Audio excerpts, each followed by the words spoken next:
were to be seen. In spite of President Wilson's dreams, the United States had decided to keep out of Europe's future affairs. A decision to prove in the long run not only a pity, but a disaster.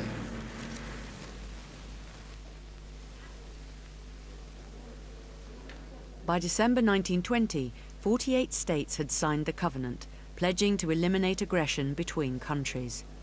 Disarmament was high on the agenda for all concerned. In 1924, British Prime Minister Ramsay MacDonald addressed the delegates. The armed nations must be prepared to make their contribution in disarmament. The disarmed nation wants justice and freedom. And a German pure and simple would be the most heart-breaking confession of failure that this conscience could indulge. And then there were such treaties as the Locarno Pact.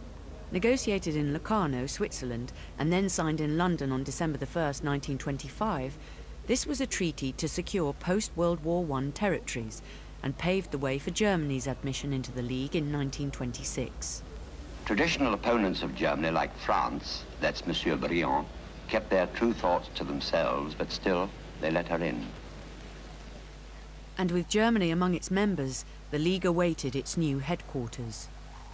Over the mountains, the stalwart Alps, in the tranquil air of Switzerland, the leaders of the nations, Germany included, were meeting for further discourses within the League of Nations.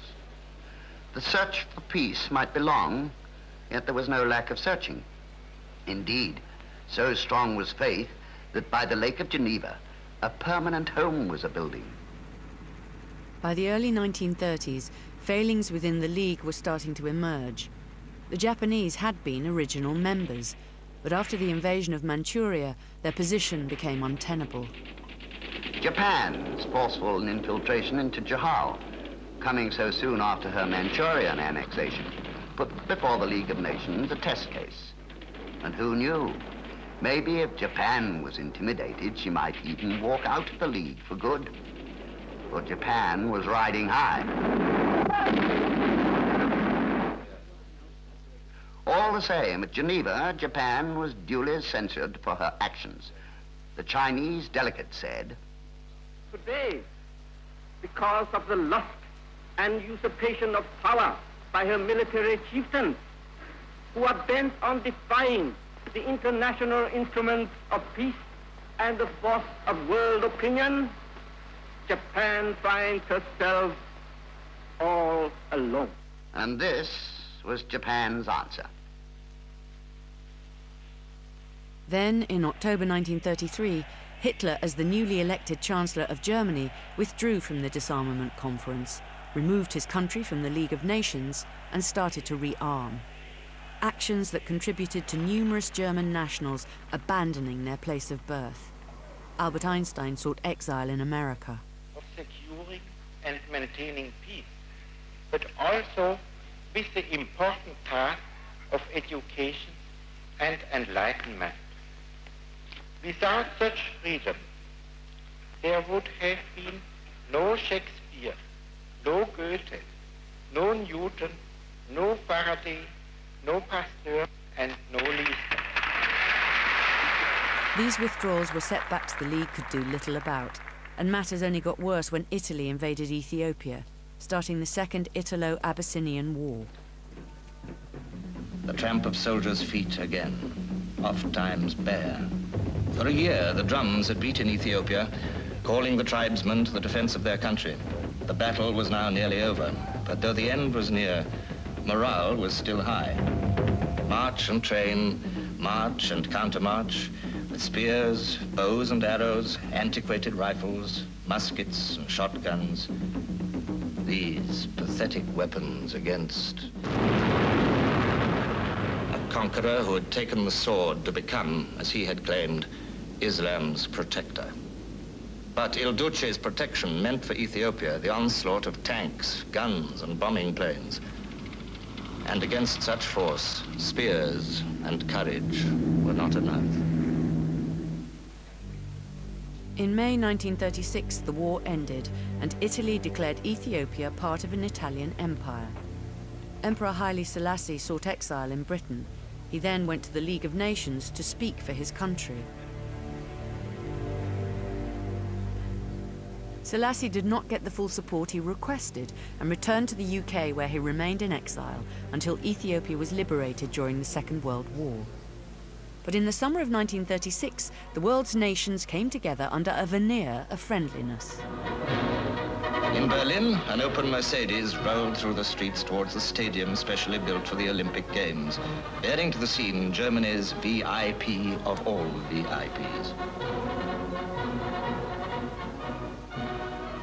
Then the torch arrived from Greece, and in the presence of Adolf Hitler, the flame was lit. The games were on.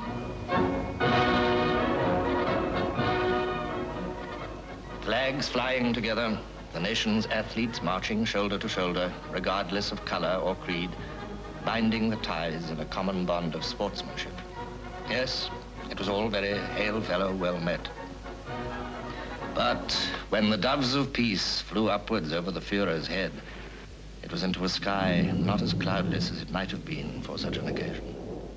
By 1937, despite a new home, the League of Nations was struggling to fulfill its aims, and there was a growing lack of belief in its effectiveness amongst its members. The League, the dream, the hope. In the last few years, peace in the form of collective security, which was the aim of the League, had suffered several unpleasant setbacks. And though delegates might try to put a good face on things, it could not be denied that Japan's walkout, Italy's conquest of Abyssinia, and Europe's general rearmament trend were bad omens for the future. And then, after several years of pressure, in March 1938, German troops entered Austria, violating the Treaty of Versailles. In one brief swoop, Austria had been incorporated into the Reich. Well, just as Hitler said, well, the Austrians are Germans.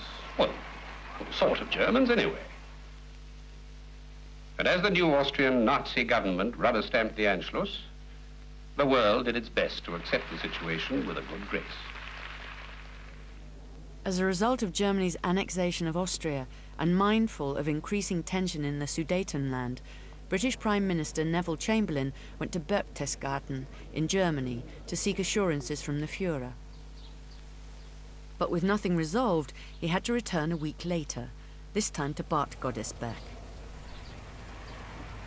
Welcome to the Rhineland, Herr Chamberlain. Now, Herr Chamberlain, you must tell the Czechs it's the Sudetenland for Germany, or else.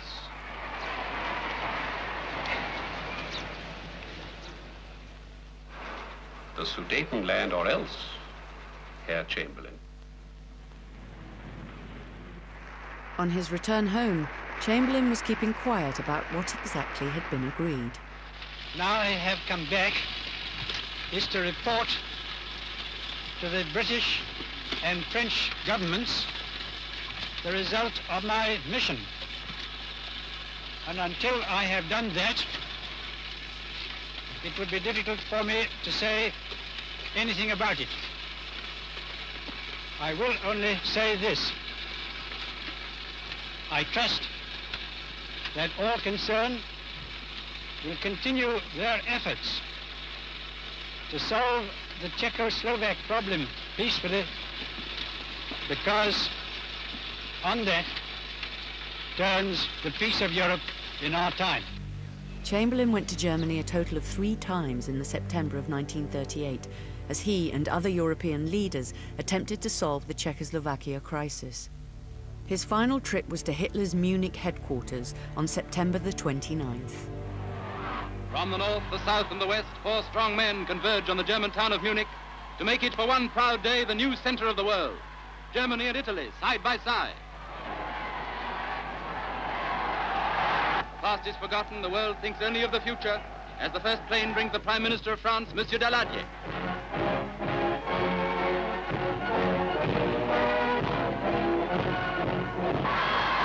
With him is German Foreign Minister Herr von Ribbentrop. Mr. Chamberlain.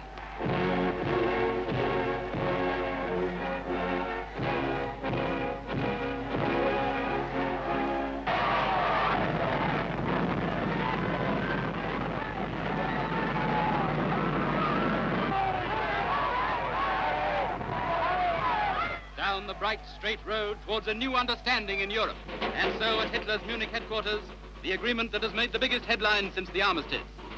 Let no man criticize the bargain that the statesmen of Britain and France have struck until he has attempted to add up the total price that might have had to be paid for any other settlement. A price in death and destruction. That price will not be paid. There will be peace. So they signed what came to be called the Munich Agreement.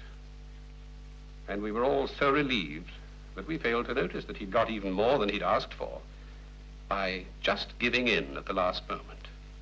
Because he had known that once he took the screws off, we would all be so relieved.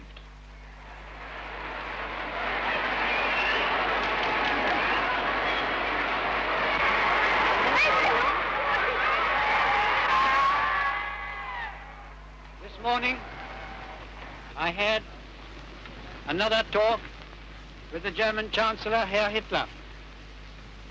And here is the paper which bears his name upon it as well as mine.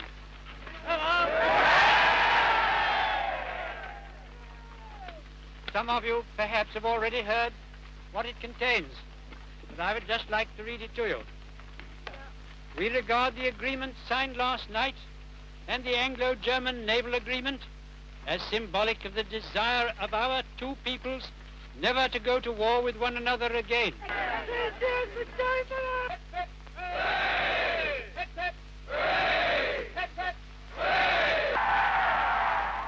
3 cheers for Mr. Chamberlain.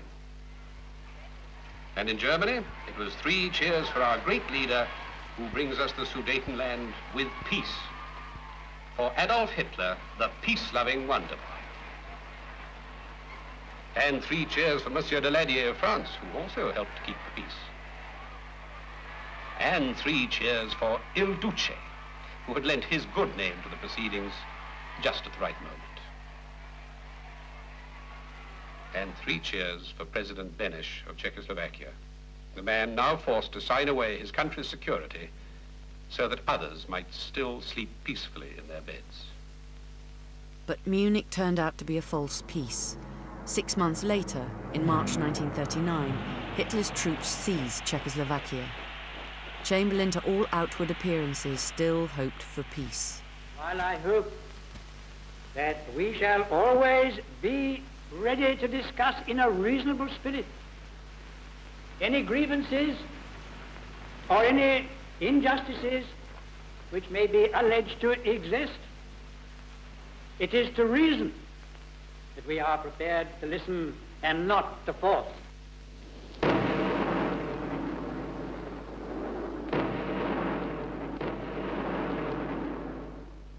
Despite Chamberlain's hopes, it was with force that Germany entered Poland 6 months later. As the panzers continued to roll eastwards into Poland, under their tank tracks and the hooves of Hitler's war horses, the last hopes of peace died. I am speaking to you from the cabinet room at 10 Downing Street. This morning, the British ambassador in Berlin handed the German government a final note stating that unless we heard from them by 11 o'clock, that they were prepared at once to withdraw their troops from Poland, a state of war would exist between us. I have to tell you now that no such undertaking has been received, and that consequently this country is at war with Germany.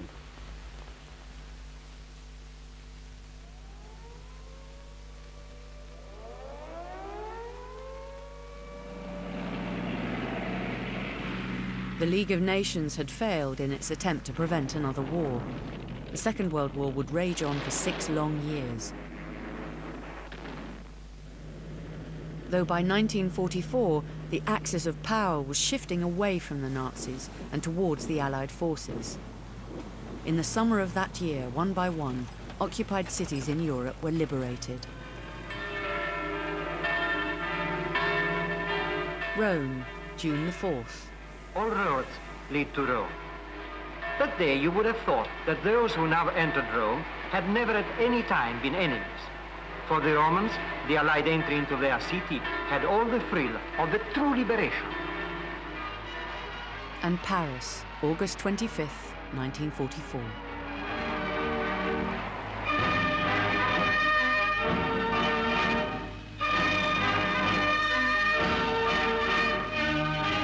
But the world's pursuit of peace continued. In February 1945, Allied leaders met at the Crimea Conference.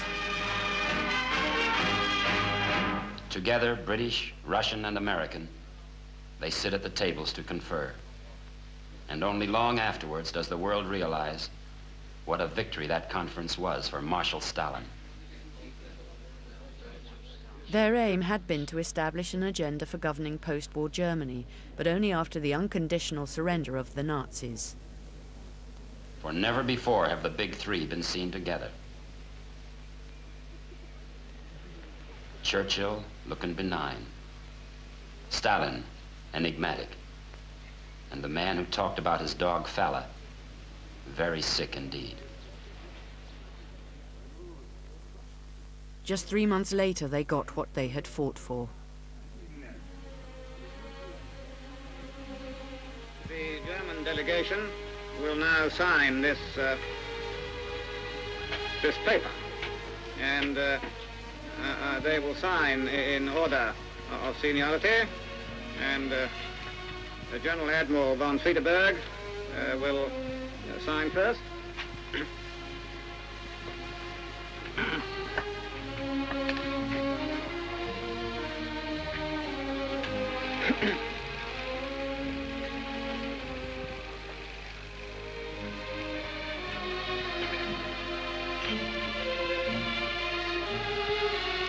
And Major Clyde will sign last.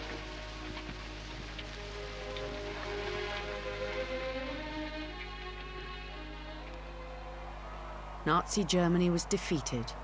On May the 8th, 1945, Britain celebrated. Victory in Europe Day was a big moment indeed. A moment to give thanks, to thank all those who had fought and those who had led along the road to victory.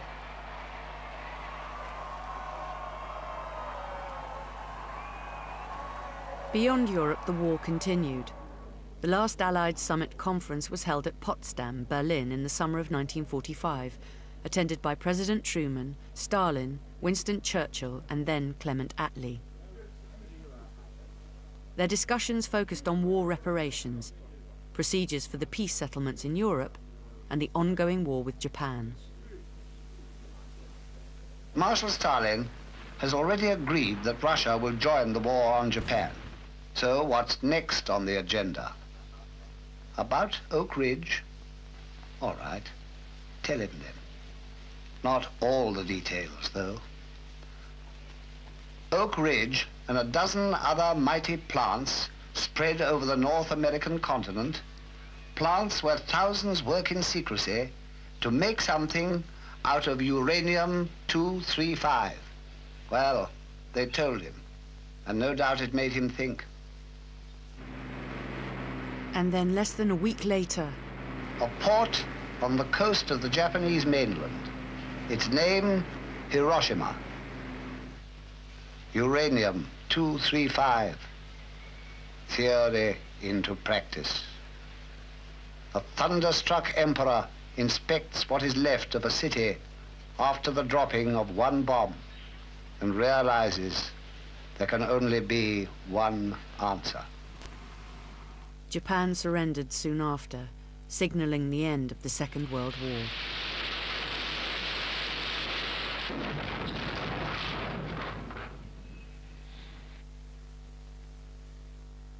When the League of Nations was first established, America chose not to be involved. But in the autumn of 1945, the world's only atomic superpower became one of the founding members of the new United Nations. Its primary function was to maintain international peace and security. Now there's a time for making plans, and there's a time for action. The time for action is here now. If we had had this charter a few years ago, and above all, the will to use it, millions now dead would be alive. If we should falter in the future in our will to use it, Millions now living will surely die. An end and a beginning. A beginning of what? A bright, promising future, or the fires of eternal damnation?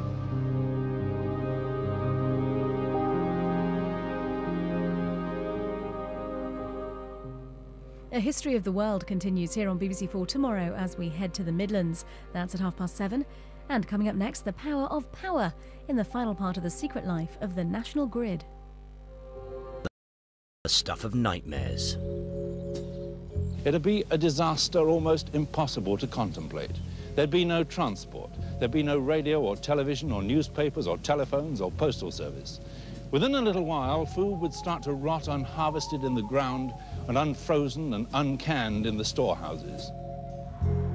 Then, on the 7th of December 1970, our bad dreams came true. I was, at that time, group manager responsible for 5 power stations in the Midlands, and I was telephoned at 2 o'clock on the Monday morning, and we had a very serious and dramatic emergency before we knew what was happening, really. A wage dispute in power stations had led to the men calling a ban on overtime. What are you actually doing when you work to rule? When you work to rule, you do your own job, what you're entitled to do, nothing else. Does it make all that much difference? It makes a hell of a difference. The industrial staff hadn't had any industrial action for a very long time, so that was rather a surprise to us. How long do you think it would take for this effect really to be felt?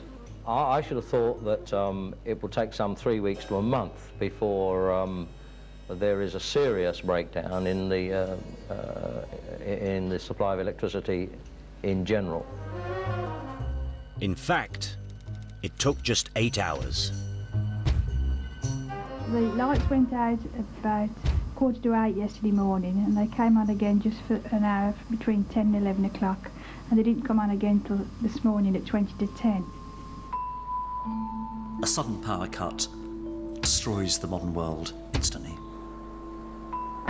All these humming, whirring machines stop, the lights go out, and you're plunged into a sort of primeval darkness. The things that go bump in the night come out again and having vanished for many decades, and you're back really in a sort of medieval world, just like that. No one's exempt, and in the southeast, Buckingham Palace has been in the dark for most of the afternoon. Christmas illuminations have been switched off to conserve power. In Coventry, 15,000 workers have been affected at Jaguar Cars. Traffic lights went out at the peak of the rush hour. At Bilston, a woman died after she was knocked down at lights that had failed.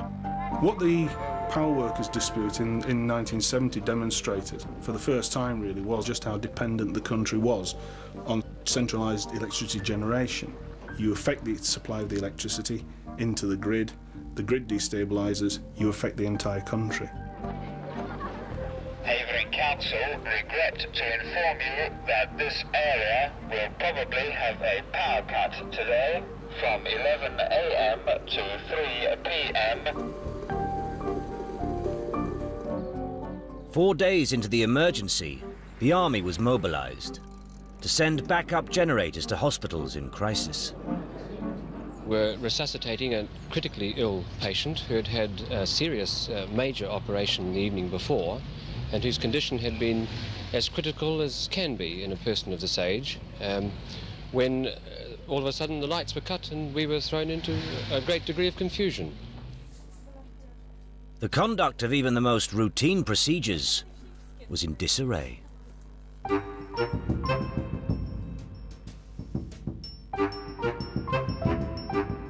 I was 10 years old at the time of the power cuts in 1970.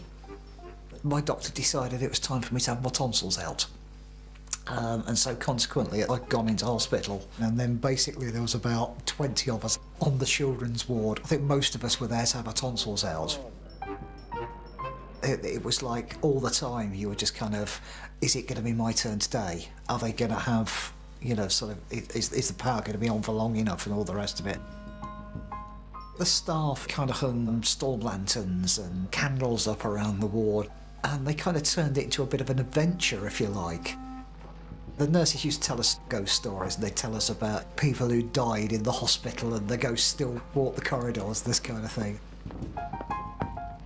Are you surprised how seriously the work to rule has affected electricity supplies? We're all a bit surprised at the speed with which the overtime ban on work to rule has bitten. The general public were very angry. Some people would not serve electric supply workers in shops if they knew them to be.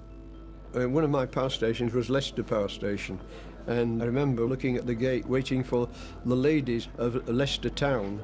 The housewives had decided they were going to march on the power station. It was surprising to the trade unions, and they discovered that they couldn't control it, and they were as highly motivated as the management of the industry to get this problem resolved. When even the Houses of Parliament lost power and needed an emergency generator, both sides knew it was time to settle. Only a week after the dispute started, the lights were back on. You're back in the ward now? About 3 or 4 days before I finally got the operation. And then when I did have it, only to find that they had no ice cream because, of course, the freezers hadn't been running. And that was the big disappointment, to be honest. Has it all been worthwhile, Mr. Chappell? Well, that's very difficult to say. I think we all understand a bit more clearly what's at stake when an action of this sort is embarked upon. The real seats of power in Britain, well, we might think of them as the House of Commons, Parliament, but actually we need electric power. The power stations are the real seat of contemporary power. And in 1971, 3/4 of our power stations relied on one fuel. British coal was king. There was a great awareness on the part of ministers, the press and the public that the electricity grid depended very substantially on coal. Everybody was aware of that, and of course so were the miners. And that is what gave them, as it were, the handle. The grid produced electricity for the factories. It was the key industry, but they needed the coal. They needed the coal to produce the steam to drive generators. That was hellish power, that. Hellish power. There's no question in my mind that the miners learned from the power dispute of 1970. So whereas at one time a coal industry dispute, a miners' strike, might have very serious local consequences, only very, very rarely did it have national consequences. The possibility now was that a miners' strike could have major national consequences through destabilising the grid by denying it coal. After a decade of watching their wages fall behind other workforces, Britain's miners had had enough, and they had the stomach for a bloody battle. In January 1972, all 280,000 of them came out on strike. But numbers alone weren't going to be enough. For maximum impact on the grid, they needed a strategy. Are you suggesting there might be picket lines round power stations? Well, I'm saying there'll be picket lines around anywhere if it'll contribute towards the success of the exercise we're involved in. Every morning at 8:30, the miners signed on for picket duty. Now, their aim was to move out and follow the course of the coal, and that led them straight to the giant power stations of the Trent Valley. The main target was actually the power stations. And it did need a very high level of intelligence and organisation on the part of the NUM. And this was an innovation in the conduct of industrial relations in this country. Previously, they'd basically sat around the collieries. Now, they were moving out to stop the use of coal. And so one of the key developments that the NUM came up with in this period was what became known as flying pickets. You probably get a knock on the door. Have your bag ready for 6 o'clock, we're away. My wife used to pack a bag for us and ensure there's plenty of warm clothes because January, February time, it was cold, and it was cold. Didn't know where we were going, we didn't know where we were sleeping, we didn't know anything. It was completely unknown. The miners' aim was to stop anything getting through power station gates. The NUM has always been extremely well organised, so that it wasn't too difficult for them to do that. They have these tight-knit local communities and local NUM branches, and when Father says jump, they all jump.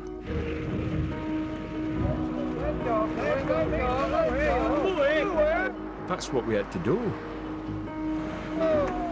We were desperate. They were desperate. It was a question of who was the most desperate.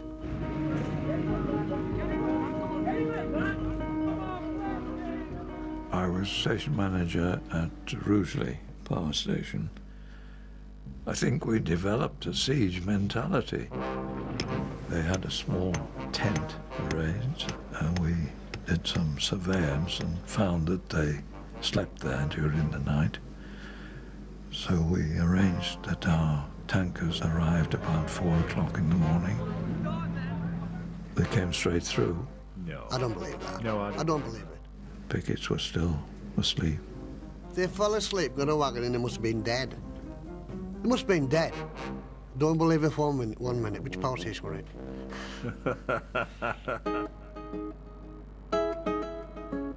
3 weeks in, the miners' tactics had paid off. The government has already imposed a ban on the use of electricity for street lighting and advertising. The ban now also includes heating in offices, shops, public halls and places of entertainment. But despite the discomfort, this time, the public were more prepared to soldier on. Girls from a local factory demonstrated their sympathy with the strike during a lunchtime march past. I think there was a very strong feeling that the miners were a really heroic band of men who did a very hard and dangerous and unpleasant job on all our behalves. They were seen as a critical group of workers who played a major role, critical role, and who figure quite prominently in many sort of popular images of what it means or meant to be British or English. And a review of the miners' demands took a sympathetic stance. The Wilberforce Tribunal recommends big increases for Britain's 280,000 miners. Conservative Prime Minister Edward Heath was forced to settle, and the miners returned to their pits, victorious. But industrial unrest rumbled on. The following year, the miners put a ban on overtime. And in the middle of an oil crisis, Heath decided power would have to be rationed. We are limiting the use of electricity by almost all factories, shops and offices to 3 days a week. On the days you're not allowed to use electricity, you can go in the office and operate and work as long as you don't use any electricity for heating or lighting. We were all quite young, so it was a bit of a laugh as much as anything. But the biggest thing was getting your customers hair dry before the power went off and the dryers were gone and you couldn't dry their hair.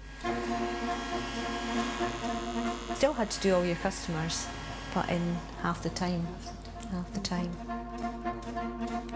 It was always felt, I think, that people would find ways around it, and they did to some degree. Really, I used to try and do 3 at a time. Some of the industries were producing almost as much as they would normally during those 3 days. You would set one, 2 under the dryer, comb one out, yep. And it was like you were a robot. Absolutely. It was a production line. Of course it was. It was a ploy to get people to react against the miners. They were determined that they had to get public opinion away from the miners and back to the government. With his offer of conciliation spurned by the miners, he threw himself on the mercy of the public, asking them, just who governs Britain? The miners' strike is presented as the issue which forces the government to go to the people. He was looking for the support of the people in order to say the people have supported the government. Come on, you must now do a proper settlement. Certainly that's what he hoped, and that's the basis on which the government fought the election. But Mr. Heath didn't get the answer he'd been hoping for. the overriding feeling of the public is, for goodness sake, the government ought never to have got itself into such a pickle. How has it happened? Why are you making life so uncomfortable for us? Mr. Heath resigns. He leaves the way clear for Mr. Harold Wilson to form a government. The incoming Labour government, its basic objective was to ensure that miners stayed in the pits. Hence, this programme of investment in new collieries, in existing collieries. They brought a plan for coal out, which was absolutely magnificent as far as we were concerned. It was going to give us secure employment. It was going to give us decent wages. The Tories retreated to the opposition benches to lick their wounds. For the Conservatives, it was massively traumatic that the whole legacy of 1974 was basically, how do we avoid this ever again? Coal may have been king, but when it came to feeding our grid, there had long been pretenders to the throne.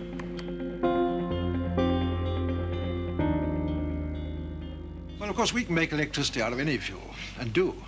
But the future undoubtedly lies with nuclear energy.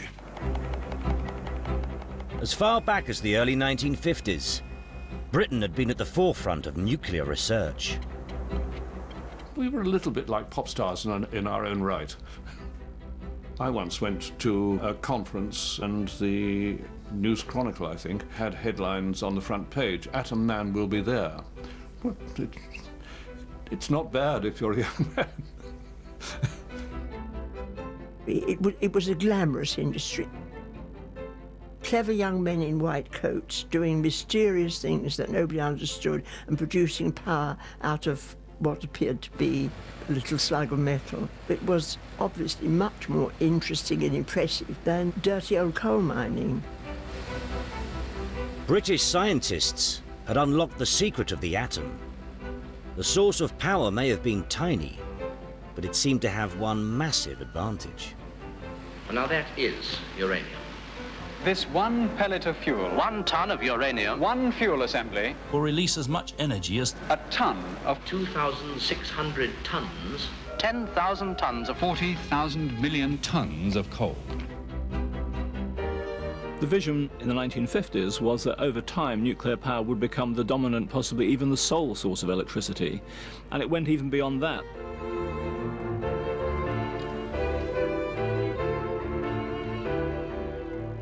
And the conscious, planned, purposive use of scientific progress to provide undreamed-of living standards and the possibility of leisure, ultimately, on an unbelievable scale. We were the very first country in the world to feed nuclear power into the national grid. It is with pride that I now open Calder Hall, Britain's first atomic power station. Now we produce more nuclear energy for peaceful purposes than any other country in the world, half of the world total. For once, Britain seems to have outstripped all other runners. Throughout the 1960s, our first model of nuclear power station, the Magnox, sprung up. But although there were 11 of them in total, they made up less than 1/10 of our capacity to produce electricity. There was no doubt that the Magnox stations did work. They were, in retrospect, relatively expensive, but considering they were the first generation, they did pretty well. Nevertheless, it was clear they would have to do better than the Magnox in the long term.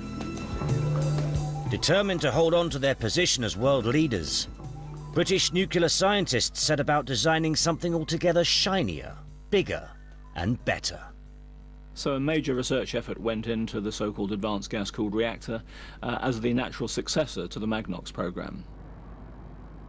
Advanced Gas-Cooled Reactor, prototype of the next stage in the development of reactors. We'd done really quite well and thought we were pretty well on top of gas cooling. The British were very self-confident. The AGRs fitted into this new mood in which Britain would be technologically superior to the world, and it was therefore thought to be a kind of spearhead of the British technological effort, the British export effort, and the AGR was going to be really the leading edge of new British technology. It would conquer the world. British scientists seemed to be leading the field once again. But just before the grid placed an order for its first AGR, scientists from the United States steamed up on the inside lane.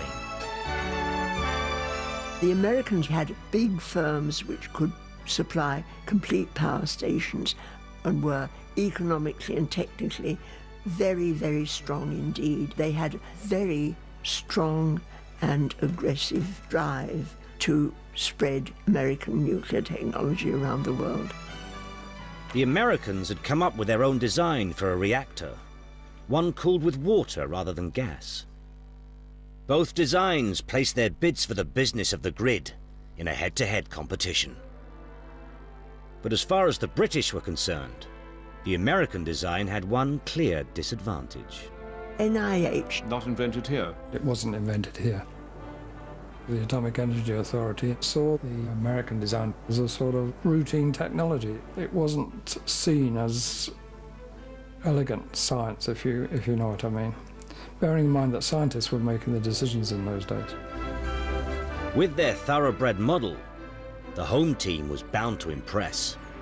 In May 1965, the British government announced that in face of competition from other established systems, the first station of Britain's second nuclear power program will use the AGR, the Advanced Gas-Cooled Reactor.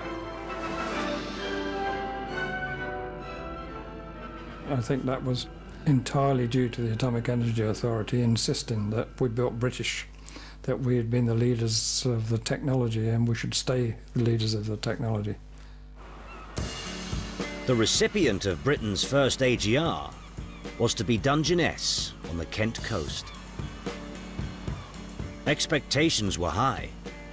However, there was just one potential hiccup. The long-term concern I would have is that we are the only country in the world building AGRs. It simply means that if we ever did have any trouble with them, we're the only people who know about them.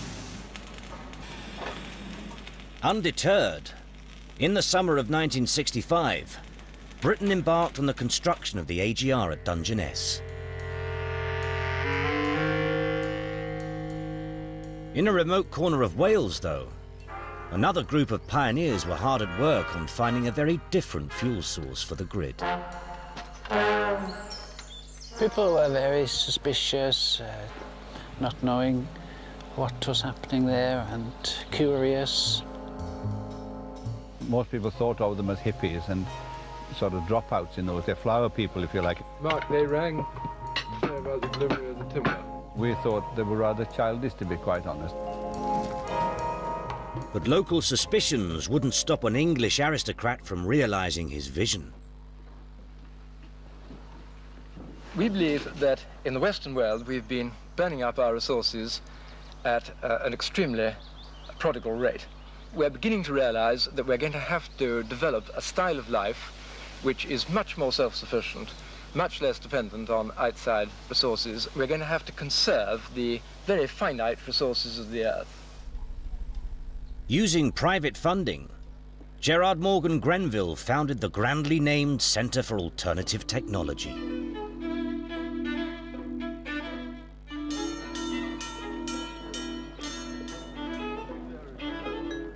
It did feel like a really new thing. We knew of one or two other things in the USA and so on, but in Britain there really wasn't much like that, certainly practical on-the-ground stuff. We didn't really know what we were working towards. We had this vague idea that we were trying to look at sustainability and use energy in a different way, but quite how, I don't think we knew. In an attempt to prove their schemes were more than just pie in the sky, they took the bold step of going off-grid. At the centre, they'd have to rely on their new technologies entirely. We had just about got onto the mains electricity in those days, and it left our turbines and our generating sets and our wind turbines, and we were glorifying in the new electricity mains that had recently arrived. And these people come along and they want to go back to what we just got rid of. We here, for instance, are going to show that you can produce electrical energy from windmills. You can produce heat from the power of the sun through solar heaters. that you can build houses which conserve their heat energy by better insulation. The first electricity producing equipment we had on site was a small water turbine which we were given, which produced a couple of kilowatts of electricity, and for quite a long time that provided lighting around the site. A lot of the renewable energy technologies were themselves in a very early stage of development. We did end up with quite a few non-functional items. The centre aspired to be a power station, but apart from technical problems, it was still some way off getting the rest of Britain to see the light. This might look like an old diesel generator to you. Yes, it does. That's because it is. Except that it's fueled by methane. That's very ingenious, but it'll never work. No, clever Dick. Switch the light on, will you?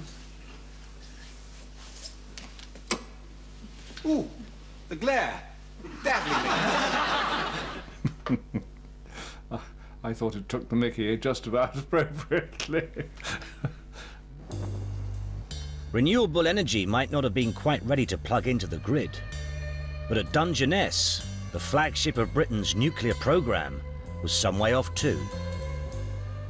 10 years into construction, 5 years behind schedule, and nowhere near completion. The first AGR sits becalmed in the middle of the bird sanctuary at Dungeness.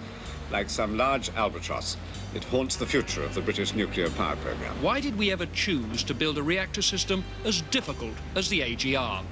Nobody has a clue how much it's going to cost us. So, why is it that things have gone wrong? AGRs were undoubtedly a very complex technology. It was thought to be a very clever design and a very safe design, but it was never built because of its simplicity. It was actually an inherently complex machine. Within the first few years, it was found that the boilers wouldn't fit into the reactors. A giant central heating system in pieces with the boiler stuck in the front door. We totally underestimated the development work you really need to do on a design of a nuclear power station before you start work. They really were developed during building, and you can't do that with high technology. Dungeness is doing particularly badly, but there's still a very strong constituency for technological nationalism. Many people in the Atomic Energy Authority still think that it's fundamentally a good and safe design and that we should follow it. With no end in sight at Dungeness, undeterred once again, scientists were already hard at work on 4 more AGRs. But in the outside world, the nuclear industry was beginning to lose some of its sheen. I don't think that generally the public were fully aware at the time when the Queen opened Calder Hall that Calder Hall was essentially a weapons plant.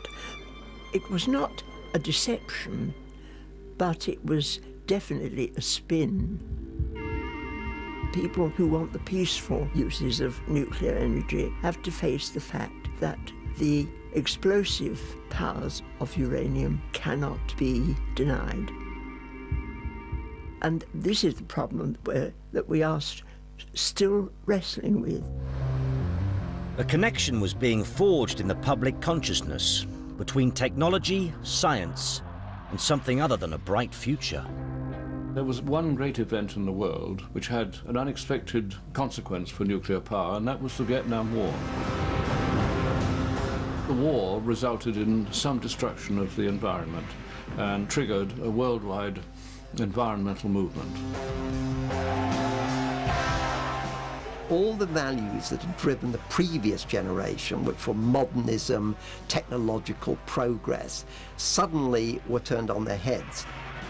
I am of that generation who very much succumbed to the view that we didn't want anything to do with any of it. It was spooky. Everything was spooky about nuclear power. There was a lot of anxiety attached to it. In Sweden, in France, Japan and West Germany, expansion plans for the nuclear industry are being met with protest and sometimes violence. This wave of opposition would hit British shores when preparations began on the east coast of Scotland on the final AGR to be connected to the grid. The first time we went to Torness was May 1978, and that was really just a festival. However, the level of support that we received during that week from people living locally, who just came in their droves, was so overwhelming that at the end of the week, some of us who'd been involved said, right, we aren't going home, we're staying. By being here, it would appear that we are acting as some kind of focus for all the doubts and fears that the majority of people would seem to feel about nuclear power. Very simple idea. It was just take over a cottage, make it a home, make it a community. In retrospect, it looks fairly simple compared to the sophisticated things that protesters do now, like digging tunnels or climbing trees or chaining themselves in complicated ways to various bits of machinery, and you're living in protest sites for years. But it was the start of those kind of things. They decided they were going to come and bulldoze us into the sea. They'd occupied this site, determined to prevent a nuclear power station. People did extraordinary things like climbing in the shovels of big bulldozers, and there was quite a few arrests. Then the diggers and shovels moved in. I remember being quite annoyed that I have very small hands, so I wasn't awfully good at hanging on to this digger. And I was shaken off quite easily, as somebody with a bigger hand and a stronger grip could stay on longer. But yes, no, it was scary, of course it was. I can almost feel it now.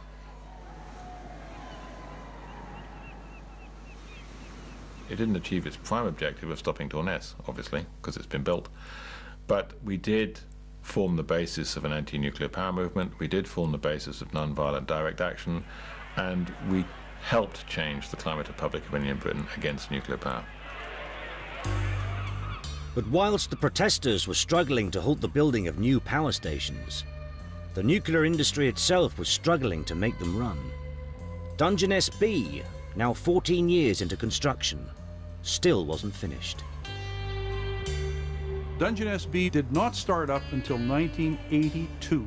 And even after the plant started up, it worked at less than 5% of its rated output for many years. It has been an embarrassment almost unique. I don't think you can have the experience we've had with the advanced gas-cooled reactor without expecting some blame. You feel you were wrong? Yes. And there was one woman who certainly agreed. New Prime Minister Margaret Thatcher, champion nuclear, but she wasn't having any truck with underperformance. Margaret was a scientist and had always understood the huge advantage of utilizing this as almost unused source of power. She always supported my view that we ought to be building light water reactors and not these ridiculous gas-cooled reactors. And of course, eventually we got Sizewell.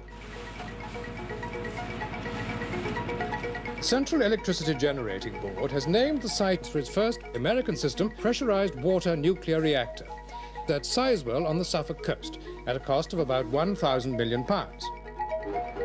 For me at that time it was very exciting because Mrs. Thatcher had decided we were going to build nuclear power stations. We were going to use the American design. We were joining the club, if you like. This is it, Bob. It's the stage 3 consent. She wanted us to build 10 identical designs, which from an engineering and a commercial point of view was exactly what we needed to hear for a very long time. But a strategy for nuclear was just one part of Thatcher's plan to redraw the power map of Britain. The nuclear industry depended on scientists and engineers who were not the sort of people one expected to strike. And the massive investment in coal pits, conceded at the end of the last miners' strike, had had an unforeseen consequence.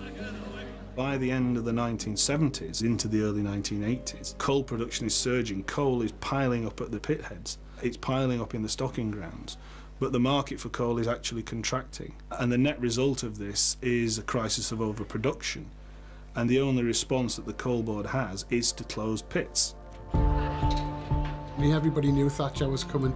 I mean, she'd said she was going to get us. When she came to power in '79, she made no secret of the fact that she wanted revenge for what the miners had done in '72 and '74. Geiger was asking for the impossible. For him to simply say, well, not a single coal mine must be closed, not a single miner must lose their job, was utterly and totally unrealistic. But Scargill was right, and he said, she's coming for you. She hasn't appointed McGregor for nothing. McGregor's come to close pits. Would the prospect of a strike make you think again about your plans to close these pits? No. This is going to happen whether we have a strike or not. Now, we either stand up and fight like men, or you go down on your knees and you bow down to it, and it's your choice.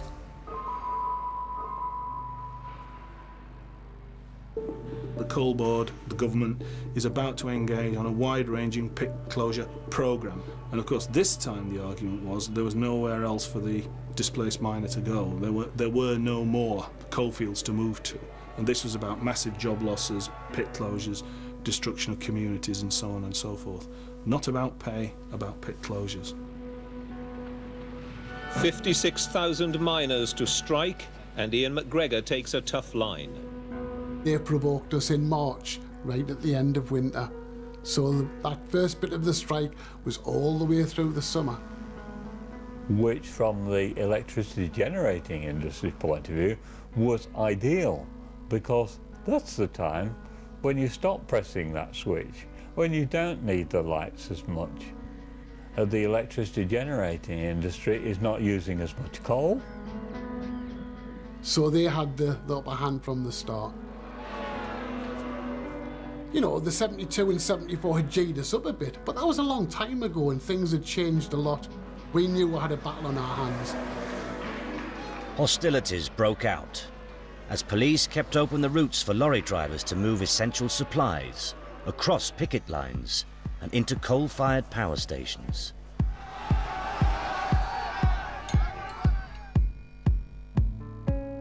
But away from the traditional fields of conflict, there were now sleeping giants in the grid network.